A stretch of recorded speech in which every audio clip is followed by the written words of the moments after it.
you can't replace or fake the genuine interest in a particular job. I knew I wanted to do sales. I was tripping over a bunch of jobs that were happy to bring me on with zero salary and 100% commission and boiler room type environments. And that's, the first introduction to sales is not all equal. I couldn't do that with a family, take zero salary. Most careers essentially become sales at some point, right? So the higher you go up, investment banking goes from analytical competence and ability to operate on almost no sleep somehow to progressively more and more managing people, managing internal and external expectations, and eventually selling.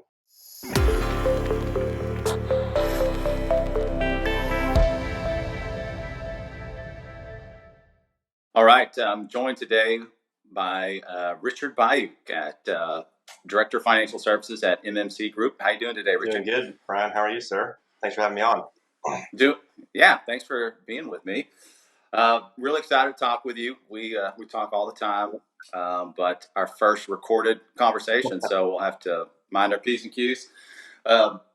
So what can you tell me, Richard, about what you do? What's your role at MMC Group, and what do y'all do?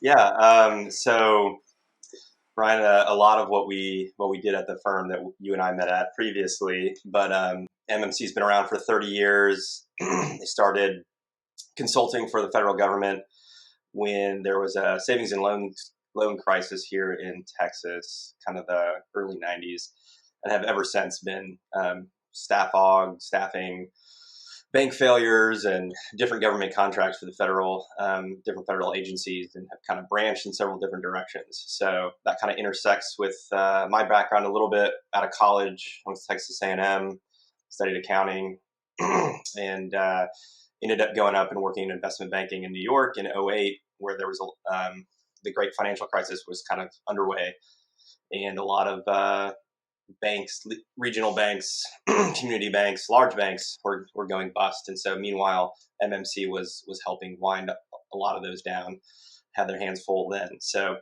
otherwise, your standard kind of recruiting, contractors, staff augmentation, and we do some what I would call project consulting execution as well, staffing a full team of consultants for various different needs in finance, accounting, and IT. So that's a mouthful, but I'd say that's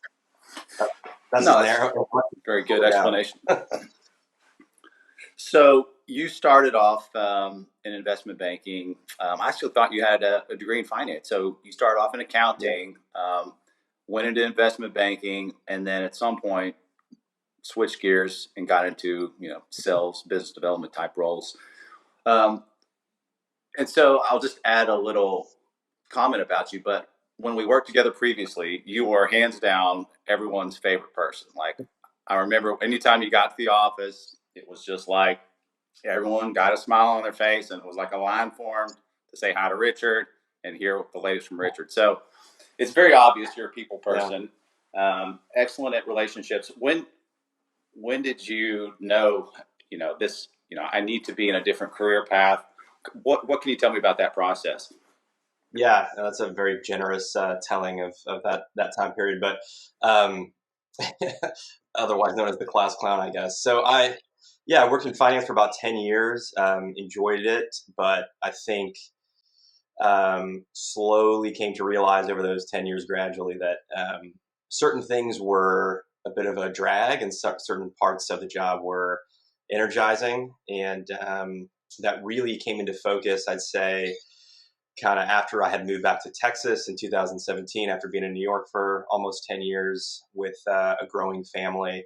And so, working late, working weekends, stuff like that became less possible and less exciting, and made me think a lot. And so did plenty of self assessments and personality inventories and things like that. And so it kind of came back consistently that I should basically be doing anything but finance, which is like, I can joke about that now, but at the time it was a gut punch. But I want to be connecting with people and things like that. So it kind of had an opportunity to go get into sales, which is, I knew what I wanted to move towards, spend more time with people, connecting, And it's kind of a perfect role to do that in sales, because you get a lot of variety. You're sort of supposed to.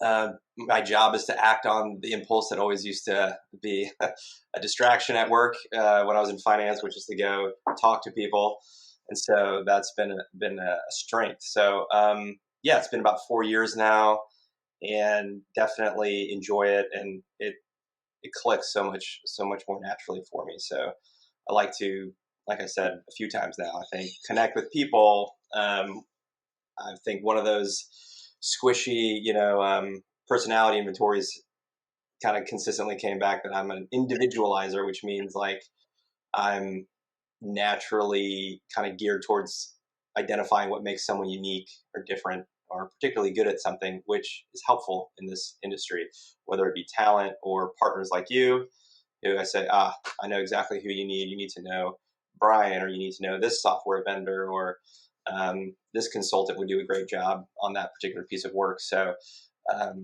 those things kind of coming to focus helped it make it a lot more clear to me that I'd be happier and more effective helping people solve their problems in the finance departments they're running, rather than being a part of the finance department. So I wanted to ask you about this. I've been thinking about stuff to talk about with you. Um, did you have any mentors, or where did you get this type of your personality from? Because it's so unique. I don't know. I don't think there's anyone that dislikes you, or I think you're everyone's favorite person. Anytime I'm describing you, I'm like, well, he's everyone's favorite person. What is that? Just you were born that way, or has it been like a practice, and you study how to relate to people? Yeah, I'll make the cliche joke that my wife probably you have not told her. I'm just kidding, and I'm sure there's many people who would not agree with that sentiment, but I appreciate it. And no, I think, like I said, I think it was quite the opposite. I think I tried working against that for years, trying to keep my nose to the grindstone and bang out Excel spreadsheets and reconcile changes and quarter over quarter KPIs or something like that, which I enjoyed to a degree, but not to the degree that you really should if you're going to be a finance person. So no, I think it was more yielding to the natural personality drivers that I have always had, and I like people, maybe to a fault sometimes. I like levity and humor, and just enjoy feeling connected to other people. So not something I've had to work at too hard, but there's always things to learn and improve on. And so I try to participate in trainings and read good research or articles based on good research about what makes good salespeople. So that's.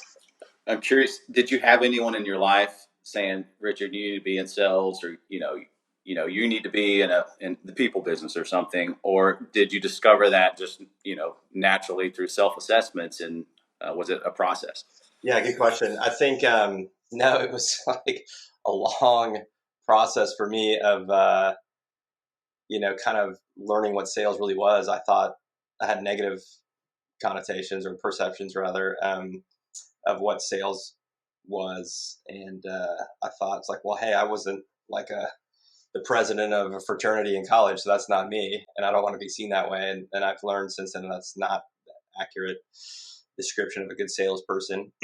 but no, I think going into college, going to the business school, any good piece of advice, at least that I came across, seemed to be go into accounting, get with the Big Four, go into an accounting or finance role. That's good, good career, good steady, in demand skill set. So, but I think along the way, I've had several different experiences that kind of have maybe indirectly been a bit of a signpost that, hey, the people connecting part is really what sticks out. And I did have some friends as I started to really dig in, and of course my wife, who knows me best probably, kind of when I would say, hey, I think I want to do something like this, maybe was like, yeah, that kind of makes sense. Is kind of the feedback I had. At least, especially one friend in particular, kind of sat down and helped me kind of go through that. So yeah, it's a difficult process, but it's a long. Life is short, but it's also a long career to be unhappy or unfulfilled. Right. Or shortchanging yourself. I think I'll be, Yeah.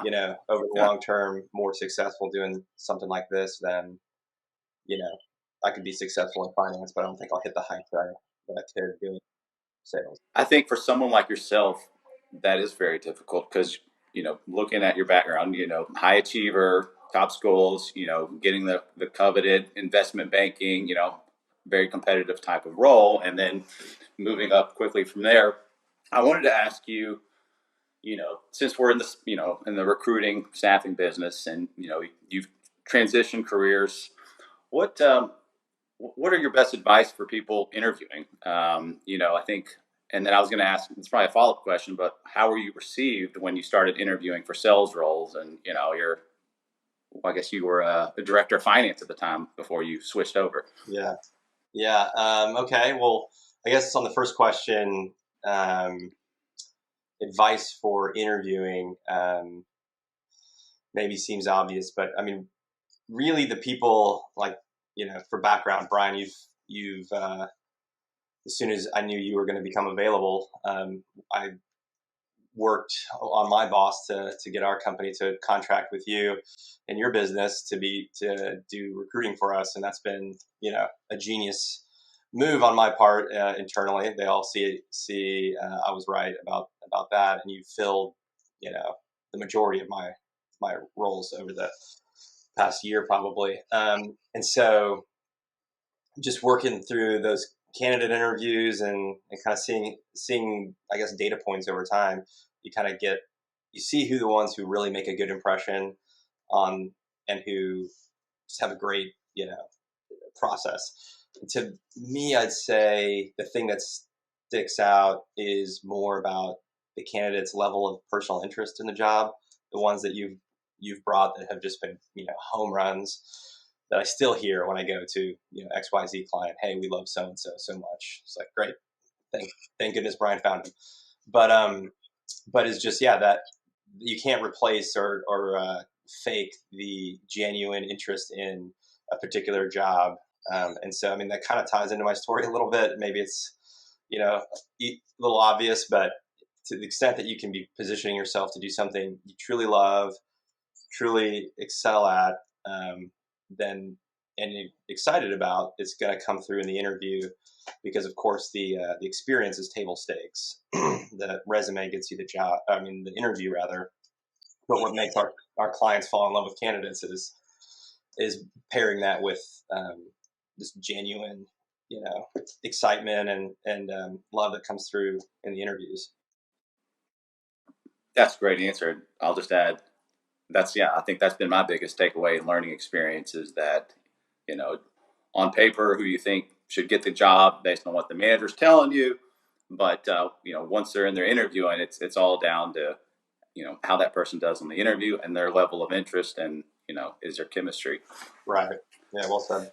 And then So, here's your other question I didn't answer. Yeah. How was I perceived? I mean, the job found me, fortunately. I knew I wanted to do sales. I was tripping over a bunch of jobs that were happy to bring me on with zero salary and 100% commission and boiler room type environments. And that's, the first introduction to sales is not all equal.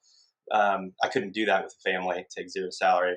And so fortunately, this job kind of found me, and it was a good pairing of my background and credibility with my background in finance and, selling, I'm trying to do air quotes here, the service of in the people business, which is really more of a consultative sell. It's really more of a relationship building first and foremost, and then opportunities come up to prove yourself, and those relationships tend to grow. So I don't even really love to call it sales because it has never felt transactional at all to me. It just doesn't work that way. But anyway, so. Yeah, having heard you work, I think it is a natural fit because it sounds like, is that a personal call or who's Richard talking to in the office there? But that's just your relationship with your clients, and so What was I going to?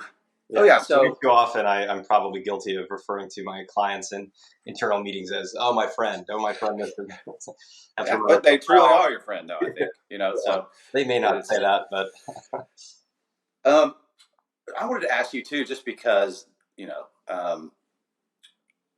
I got a degree in finance, and the investment banking path was one. I looked down that path, but I didn't take it. But for others considering that career path, I guess what were the biggest takeaways, lessons learned from what you have almost 4+ years in investment banking, and where would that, if you had stayed on that path, where where do you think you would be right now? um, probably as poorly as I've aged, probably looking a good 15 years older than I even am now. At higher risk of cardiac arrest. I don't know. If I'd stayed on that path, I think that ultimately most careers essentially become sales at some point, right? So the higher you go up, investment banking goes from analytical competence and ability to operate on almost no sleep somehow to progressively more and more um, managing people, managing internal and external expectations, and eventually selling. Keeping relationships with clients and who may use you for M&A or capital markets transactions. But yeah, I think I could have probably white knuckled it, maybe, but yeah, thankfully I didn't. Not sure if that answered the question. Sorry. No, no, that's good. Good answer. Um, so, what you reading any good books? Are you a big reader? um, I listened to some good books, but yeah, I should try to read more. I try to listen to books on Audible because it just seems to actually happen more often when I do that. But but yeah, oddly enough, I just read a book or listened to, for the most part, and read a little bit of a book that a friend recommended from school. He is in finance, and he's an investor for a family office. He's kind of running the family office money for a family office in Houston, and he gave me a good recommendation.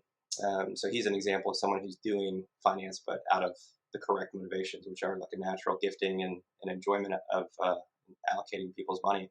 But yeah, it's called Sacred Pace. It's an embarrassing. I'm forgetting the name of the author right now, but it's a guy, an entrepreneur out of Houston who founded a company called Texon, which is like, I don't know, 20 years plus, and for a long history, one of the top 5 private um, companies in Houston in terms of revenue. And so it basically about a faith-driven, from a Christian perspective, approach to making huge decisions, like for him starting a business, changing careers. And so that whole topic fascinates me. We make thousands of decisions every day, and some of them are bigger than we probably realize. And then the big decisions in life, I know I'm certainly guilty of it historically, can sometimes be made through a not very intentional process. So that's the latest book I've read. I like it. I'll check it out. Um, all right. Where can people find you, Richard? What's the best way to get in touch if they want to connect? I'm pretty findable as a salesperson, but on LinkedIn, um, I'm up there. Probably spend too much time on that, but also got all my contact info listed there. But MMC's website, MMC Group, we're mmcgrp.com. My email is rbayyouk at mmcgrp.com. So if you can manage to remember that, then good for you. But yeah, I'm pretty findable on the social media. So but before, I wanted to brag on you a little bit. You mentioned the whole finance thing from your own perspective. I think that's one thing that I kind of tell people that makes you unique in the recruiting world, which has a well-earned perception of, by and large, being almost kind of that boiler room mentality, churn and burn, throw resumes and see what sticks, over promise, under deliver.